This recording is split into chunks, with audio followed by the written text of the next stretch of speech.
Hey guys, I got some wacky stories about a place where I used to work in Houston. I'm not going to say the company's name, but it's a cafeteria in Houston.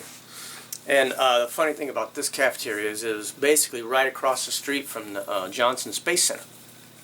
You know, the Houston. In Houston we have a problem. That Houston.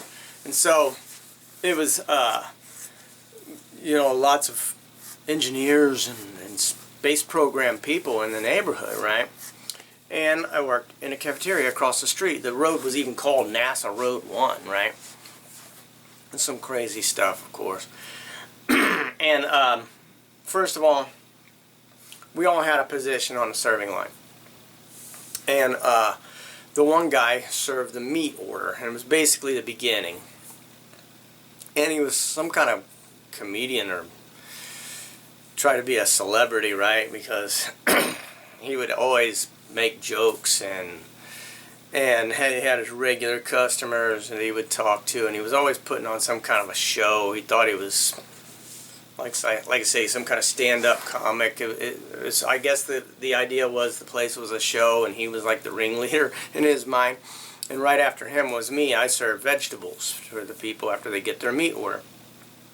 So this guy would always be cutting up with people or making fun of people. And I remember there was this dude that came through there, and he was a dwarf or a midget. I don't know the difference, right? But he was a little person. And this dude surfing the meat and goes, "Young man, do your parents know you're here?" And he ripped the guy a new asshole. Apparently he was an engineer with NASA, and he's dogging on this guy for being a minimum wage serving line employee and trying to make fun of him. And so everyone, of course, like, that was hilarious. And I don't remember what, I just said, "Would you like a vegetable with that?" That was my gig. "You like a vegetable with that?" And then one time I remember these ladies came through, and I think they were a couple. The one was pretty dykey, and you know, that's fine. I don't have a problem with that. And I was like, "You like a vegetable with that?" And she's like, "Sir, sir." And I was like, "I didn't call you sir. What the hell?" It's like, man, don't do that. I have bad dreams about that. Couldn't even believe it. Maybe she had a complex or something, but I didn't say sir. Maybe she heard somebody else say sir and thought I said it. I don't know, but I didn't say sir. All I ever said was, "You like a vegetable with that? You like a vegetable with that?" And I'm doing that because I have my spoons, right?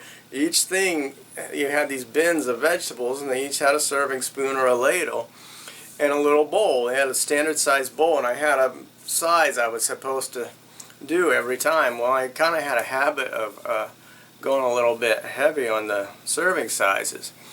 And I remember my manager came over while we were working, right? We were running and people were actually in the line. And he takes a spoon in the bowl and he serves it up. "This is a serving size, understand?" and sits it down on there. And I was like, "Yeah, just please don't hit me again." And he's like, looked at me and the veins popping out of his head.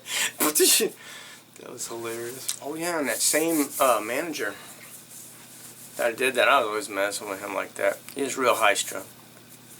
But I learned some interesting things from him. Like I said, this is in Houston, so we had a lot of Mexican people, and sometimes we had illegals who try to get a job there.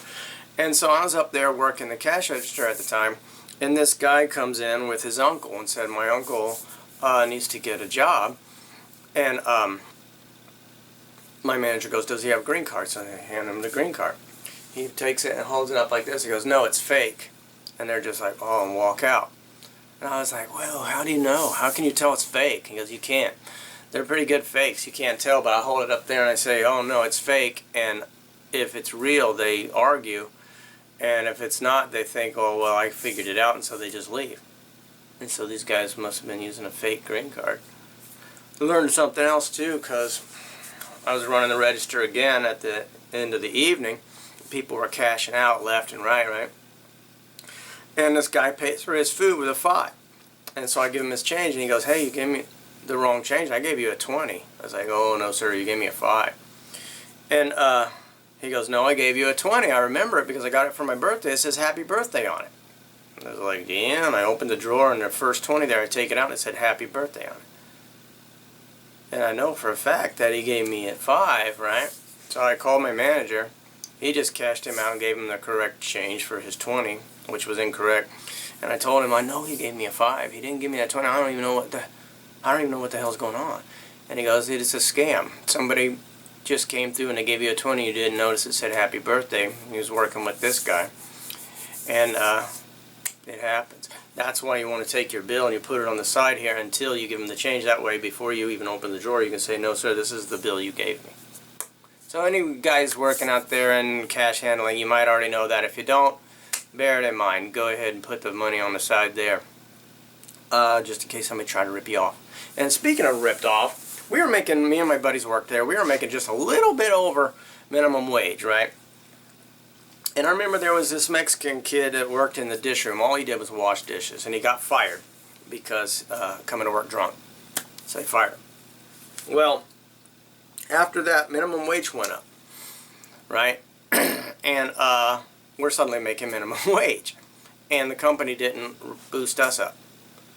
And so we were a little bit bothered by that, and we went and talked to the manager. And because, I mean, like I said, I was working serving vegetables. I was also running the cash register. We did a lot of different stuff. All of us did.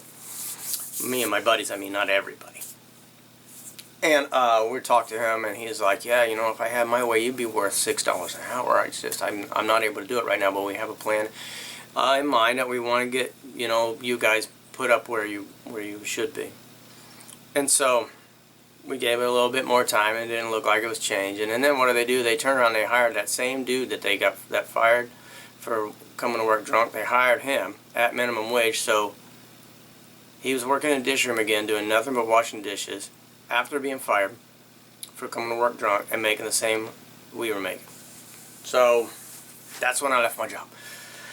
But yeah, wacky stuff happened there. It was crazy, and don't miss the place. But boy, it was a time of my life. So I was making a lot of money too, considering I was only making less than $6 an hour. But man, we worked some serious hours.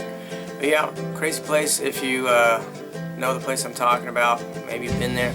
And if you don't, I'm not going to say where it was and who my manager was. But take it easy.